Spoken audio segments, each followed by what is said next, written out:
Hi, and welcome to today's lesson.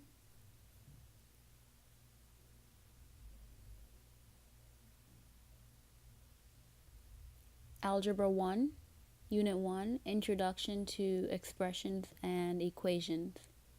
And trust me, it's not as bad as it seems. The 6 words that we have to know are variable, expression, order of operations, distributive property, equation, and domain. A variable is a letter that is used to represent any unknown value. For example, in the expression 2x plus 3, x is our variable. In the expression p plus 13, p is our variable. And in the equation x minus 3y plus 5z equals 7, x, y, and z are our variables. An expression is a number or group of numbers with variables separated with operation symbols. Pretty much an equation without the equal sign. A few examples are 6p minus 11 and 3g minus 4k.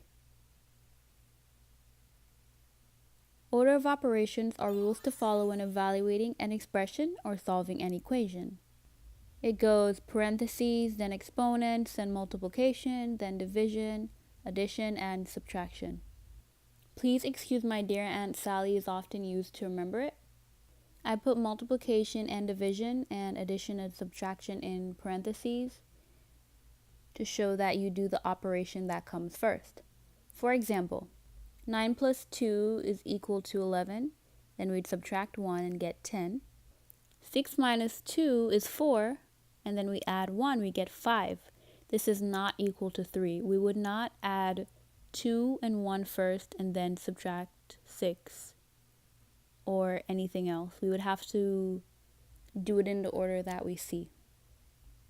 We all know that 5 times 3 is 15, but 6 divided by 3 is equal to 2, and 2 times 2 is 4. We wouldn't do 3 times 2 first.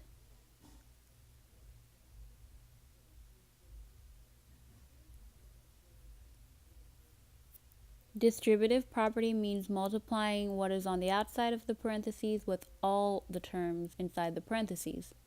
For our first example, we would distribute the 7 to both the x and the negative 2, and we would get 7x minus 14.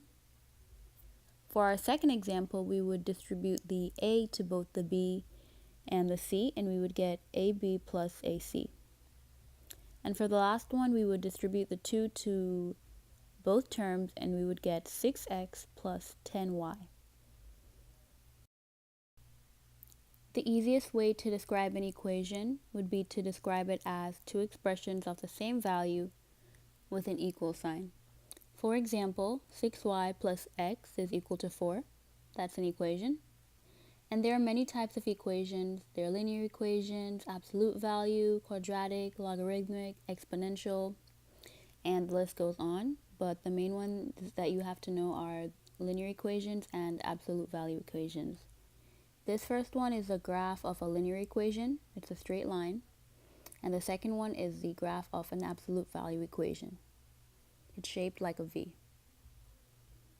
Domain is the set of all possible values of the independent variable or variables of any function, and it's usually the x value or values. The domain of this graph is all real numbers, and you can figure out the domain of an equation by graphing it. And the domain of this graph is also all real numbers.